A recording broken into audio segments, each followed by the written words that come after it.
Siya ay purihin, Siya ay purihin ng lahat ng tao, ng lahat ng tao sa balat ng lupa,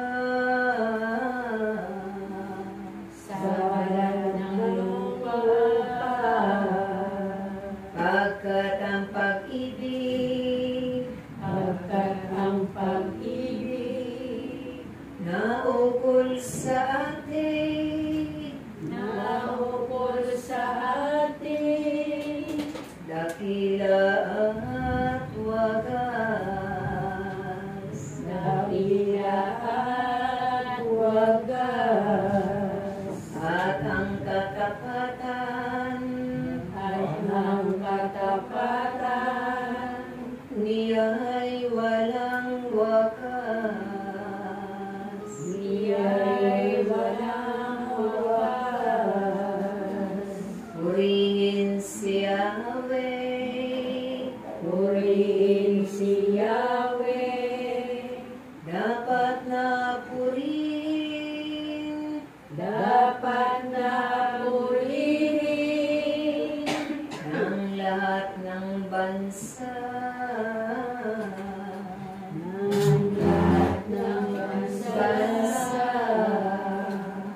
Siya ay purihin Siya ay purihin ng lahat ng tao, ng lahat ng tao sa balat ng lupa, sa balat ng lupa. pagkat ang pag-ibig Pagkat ang pag-ibig na ukol sa atin, na ukol sa atin, dakila at wagas, dakila at wagas, at ang katapatan at ang katapatan niya'y walang wakas.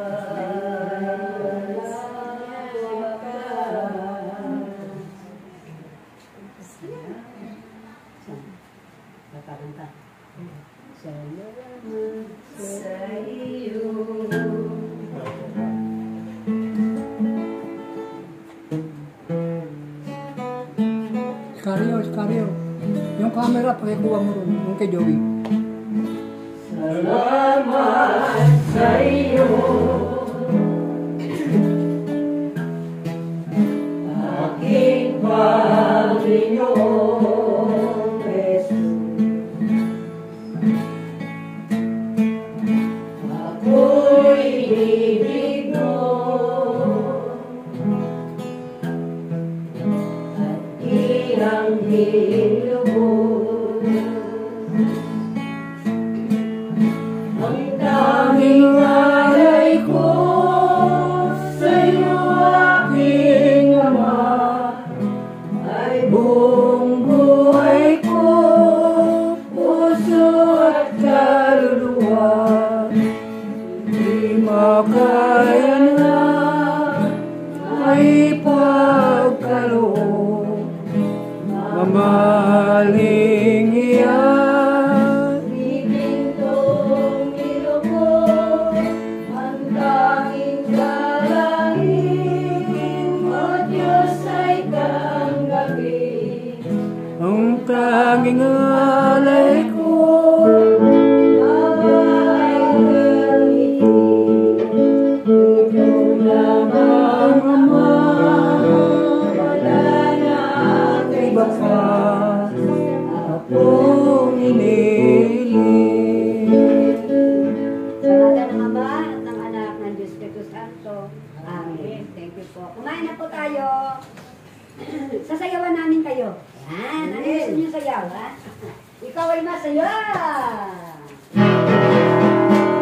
Ikaw ay masaya. Ikaw ay masaya.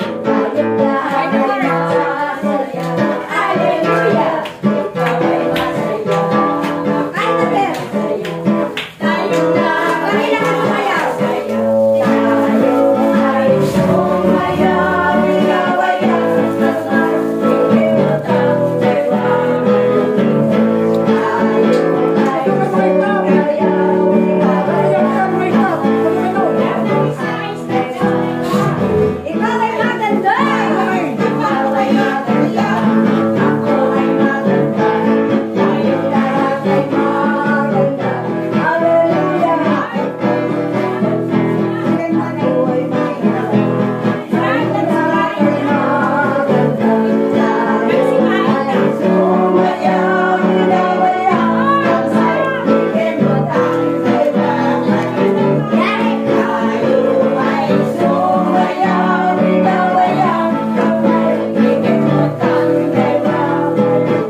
Hindi pa kumakain pa. Kumakain pa tuloy. Kumakain pa tuloy. Ang mga ibon! Sabi ko eh.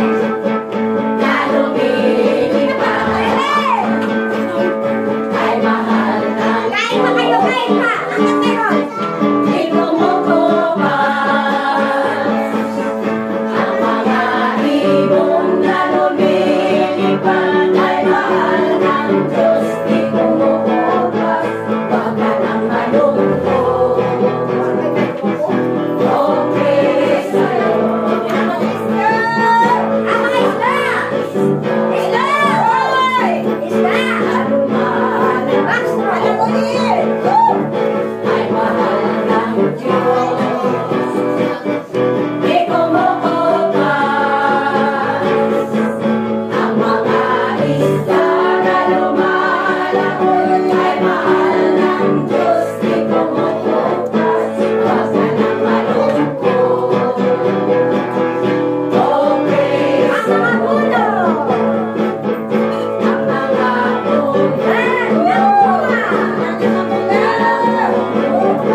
Maghihintay pa kayo hanggang mamaya? Ayan. Hanggang mamaya, 11 o'clock na gabi.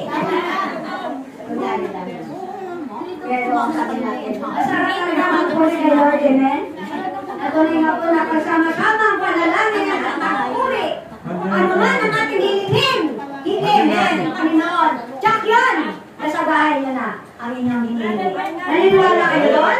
Amen! Palapakan po natin ang ating buhay na Panginoon. At bago ako kakain, tatawagin ko muna yung aking susunod para isahan na lang. Brother, no? Brother, handa na ba kayong makinig? Tatawagin ko na.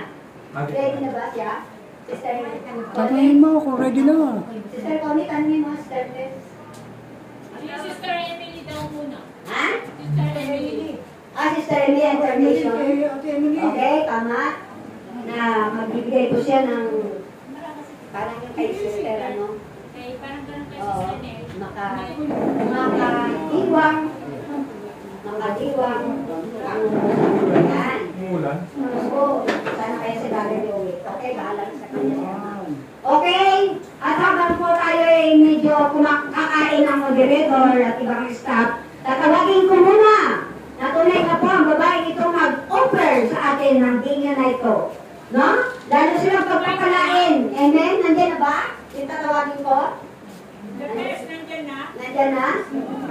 Okay, sabi nga natin na Andito na po. hindi mangyayari ang seminar na ito kung wala tayong venue, hindi pwede doon sa ulangan. Amen?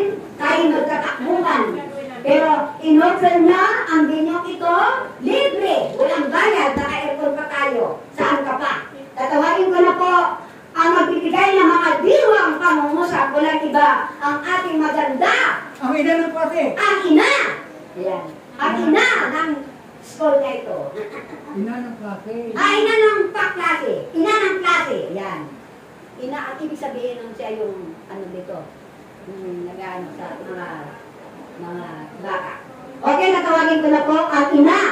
Walang iba. Sino nga pangalan niya? Ina. Sino ang pangalan na ano? Emily. Emily, ano pinito? Lazaro. Okay. Once again, Inang Emily Lazaro. Ang nasa way na sa Blooming, ngunit nandito na ngayon sa Glen Acres. Once again, Inang, ayan, Emily. Palakpakan po natin ang ating buhay na Panginoon. Maraming salamat, ma'am, sabihin nyo. Libre pa ang aircon, ayaw mo pa. Okay? Para may merienda na si sister. Magandang hapon po sa inyo lahat. Magandang hapon. Dito pala si nanay ko. Oo naman. Lagi yan, always. Hello! Hi! Hi! Hello! Okay. Every time na a-attend ako ng Amang Yahweh, parati kong ino-offer kay Ate Tess, kay Ate Venus na kung merong place, ino-offer kong school. Okay. So, natuwa naman ako, a week before, nagsabi na sa akin. Pero hindi kami nagkaintindihan kanina. Kasi ito sa food. Pero ngayon, okay na naman. Okay. Anyway, dun, kanina nadinig ko dun sa pag-rosary. Sino ba rito ang every time nag-rosary? Pag-gising pa lang sa mga. Ito naka-white. Ako taga dito. Ma'am. Ito naka-white. Iisa? Ilan ba tayo? Marami. Madami. Dapat pagkagising pa lang, ano ang sinasabi nyo? At ano ang kinukuha nyo? Siyempre, cellphone. Diba? Karamihan sa atin. Pagkagising po, ma'am, kailangan po magpasalamat po tayo sa Panginoon kasi ginising pa tayo mula sa ating pagkakatulog. So, kailangan pagkagising natin, hindi yung cellphone. Sana paglabas natin dito sa seminar na to, gigising tayo bukas. Kahit na 12:01, syempre ginising tayo, di ba? Sabi nga nila, kapag daw nagising kayo ng 3 a.m., so it means, mataas daw ang sugar natin. So natakot na ako kasi mataas ang sugar, 3 o'clock. Yung pala hindi. Yun yung time na dapat nagpe-pray tayo. Ako hindi ko sinabing mabait ako. Pero, syempre, at my age, 61, dapat ano yun, natatakot na kasi ako.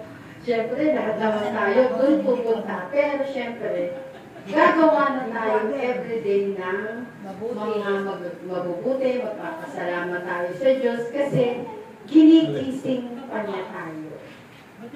Diba, netong recently, merong bagyo, merong earthquake, pero hindi nyo napansin, itong part natin ng Manila o ng Valencia, ng Caloocan, hindi siya nagbaha. Alam nyo kung naiisip ko, kasi tayo, very prayerful tayo lahat. Lahat tayo nagdadasal. Kaya, salamat sa Diyos, sa Kiyamang Yahweh, kasi hindi niya tayo pinababayaan. Ngayon, pag may problema tayo,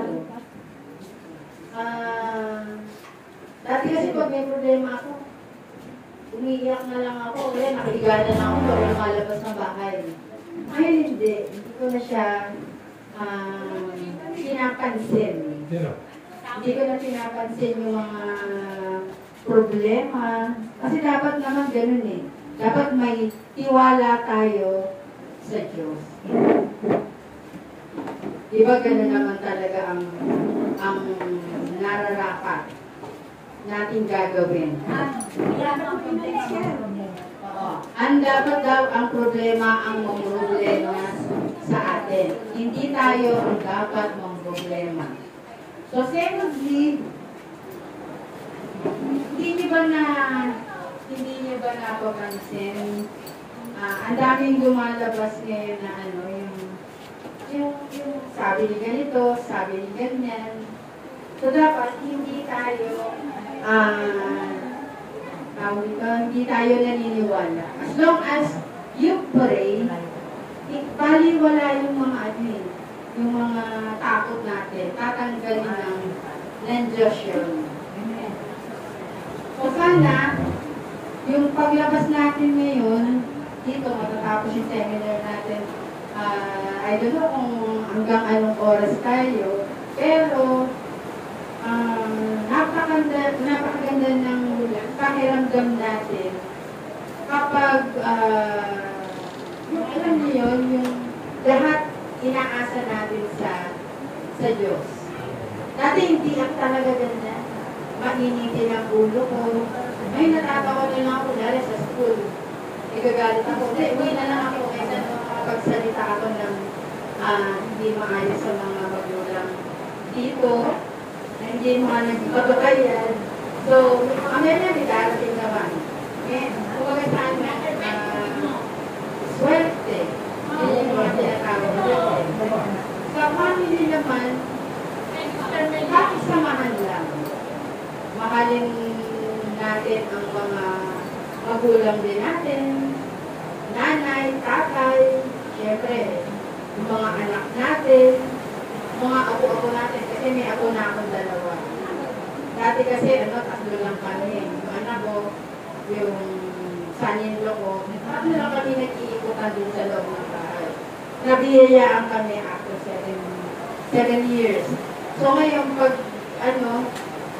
syempre nakakatuwa na pag may problema ka, nandito ka lang nag-aalaga ka na lang ng mga apo mo. Dito naman sa school, swerte kasi may naiwanan yung father ko na kabuhayan para sa amin. Kasi hindi ko masasabing sa nanay ko kasi buhay pa natin. Pero naiwanan sa amin na mga kabuhayan. So, yung iba nga sinasabi parate, masungit siya. Kasi hindi nila ako kilala. Oo. Kasi nakikita nila nakasibangot, yung mga ganyan. So, hindi nila alam yung, di ba sabi nga, don't judge by its cover. So, hindi ko naman nakasibangot, ang ugali natin masama na. hindi lang talaga ako, minsan, ang hirap kasi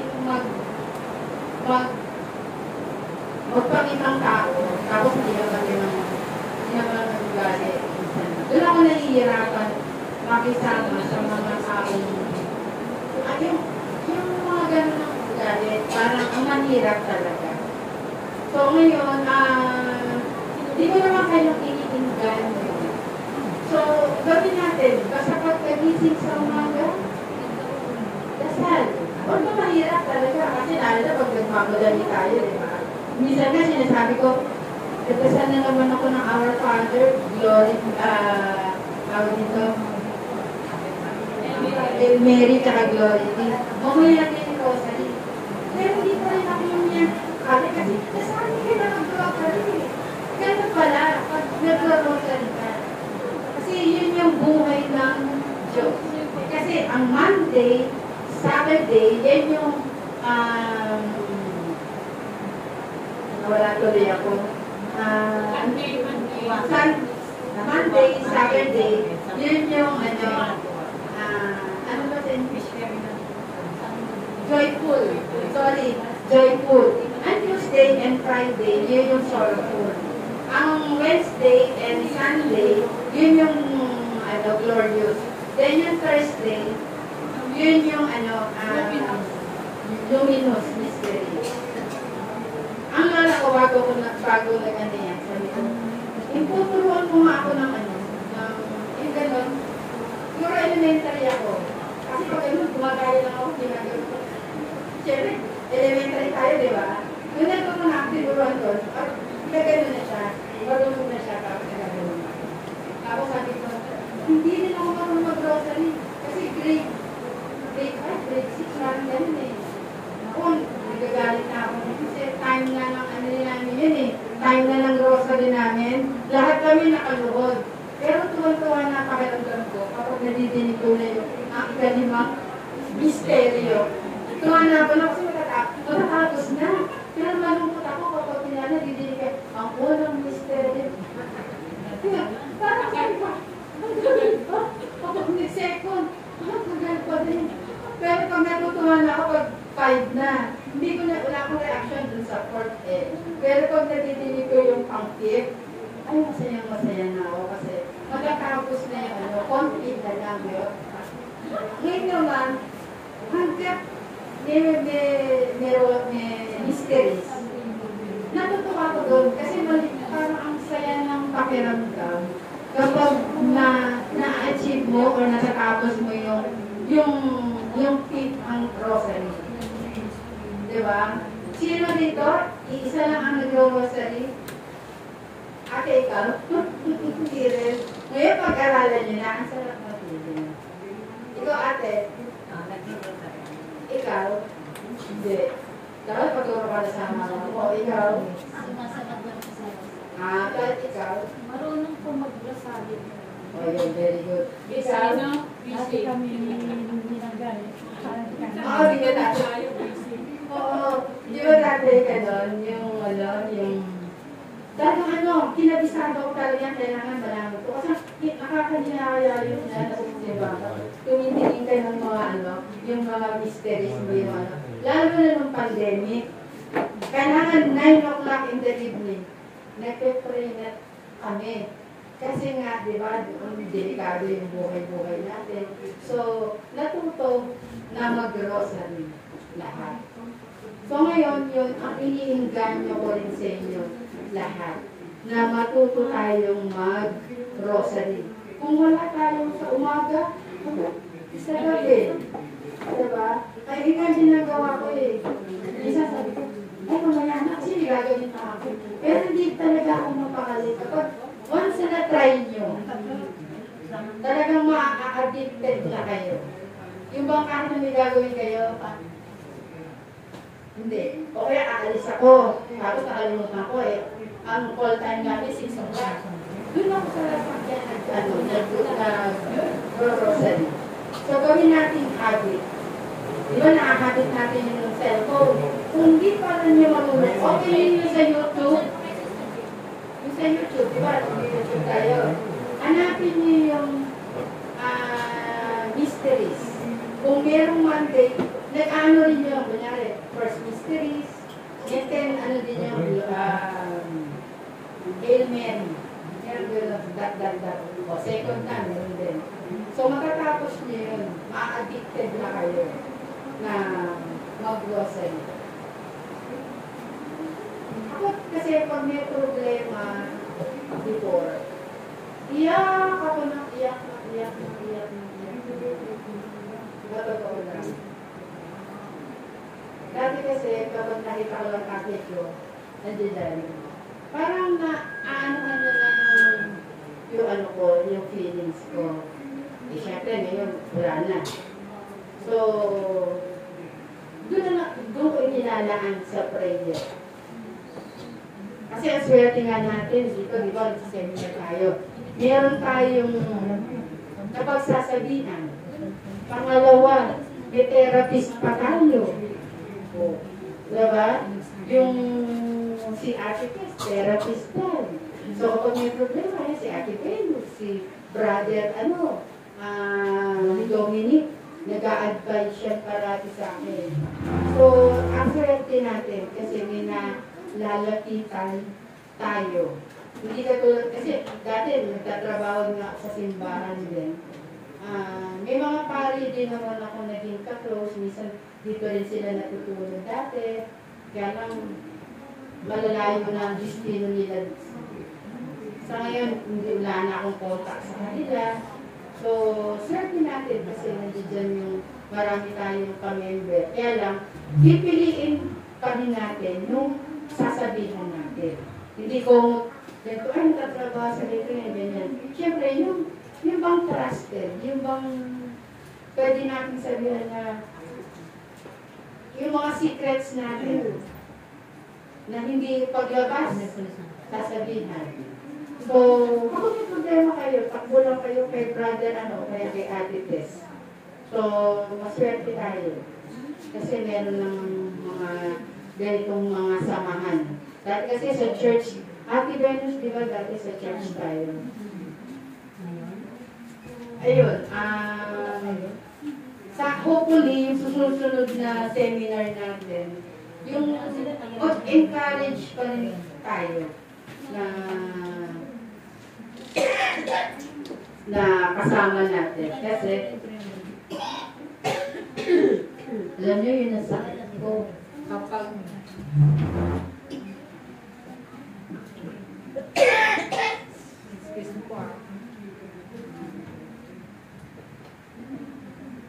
kapag matagal ang magsalita, hinihika ako. Nag-short yung hinihika ko. Ang gamot ko na lang ngayon, tubig na ubod ng lamig. Naniniwala ba kayo? Opo. Yun din po ang ginagawa ko. Wala ko inuwi. Dati, mainit. Nagtataka ko. Lalong sumusobra yung ubo ko. Hindi yung namamalay. Ngayon, kapag malamig, yung sobrang lamig na may yelo pa, maya wala na. Tapos mag-i-inhale, exhale na lang ako. Kasi ayoko na kasi i-asa sa gamot yung condition ko. Kasi asthma nga. So, sa sitwasyon ko, medyo mahirap. Kasi kung sana yun yung pinamatay ng father ko. So, ayokong dumating yung tutubuhan din ako. Kaya ngayon, nanapahinga ko sa doktor, sa sabi rin ng doktor, tubig na malamig kasi nakakapatay siya ng bakterya. Kapag mainit, yun yung nabubuhay yung bakterya sa natin, sa throat natin. Yun yung nakakatulog. So, tatapusin ko na yung aking sharing sa inyo. Basta, pagkagising sa umaga, magpasalamat sa Diyos kasi ginising pa tayo. Lahat ng binibigay sa atin na blessings, salamat sa Diyos. Bago matulog, pagpasalamat natin na yung the whole day natin maganda. At bago tayo aalis ng bahay, alam niyo ba yung prayer na Angel of God? Napakabisa nun. Pang-bata yun, diba? Pero napakaganda. Sino may memorize niyo? Ayun, paturo kayo. Mama, ano lang yung maiksi lang yun? Angel of God, my guardian dear, to whom its love commits me, ever this day be at my side, to light and guard, to rule and guide. Amen. So, dun sa prayer na yun, nandun na lahat. Once na lumabas ka ng bahay, ipasa Diyos mo na lahat. Okay. Thank you. Thank you very much. Program? Hopefully, pag seminar nyo ulit, nagdala na ulit kayo. Okay, palakpakan naman natin si Ma'am. Ma'am, maraming salamat po sa iyong tagubilin sa amin ang palaala. Sana wag namin makalimutan ang inyong sinabi. Samahan ka ni Lord. Thank you rin, Ma'am. Maraming salamat sa inyo. Okay. Handa pa ba tayo makinig? Malabo na yung salamin ko. Kamunti ko maubos yung pansit. Kayo naubos niyo yung pansit? Sarap. Sarap ng pansit. Lalo kung bagong mango. Okay, natunay nga po na talagang patsagaan to. Amen? Patsagaan.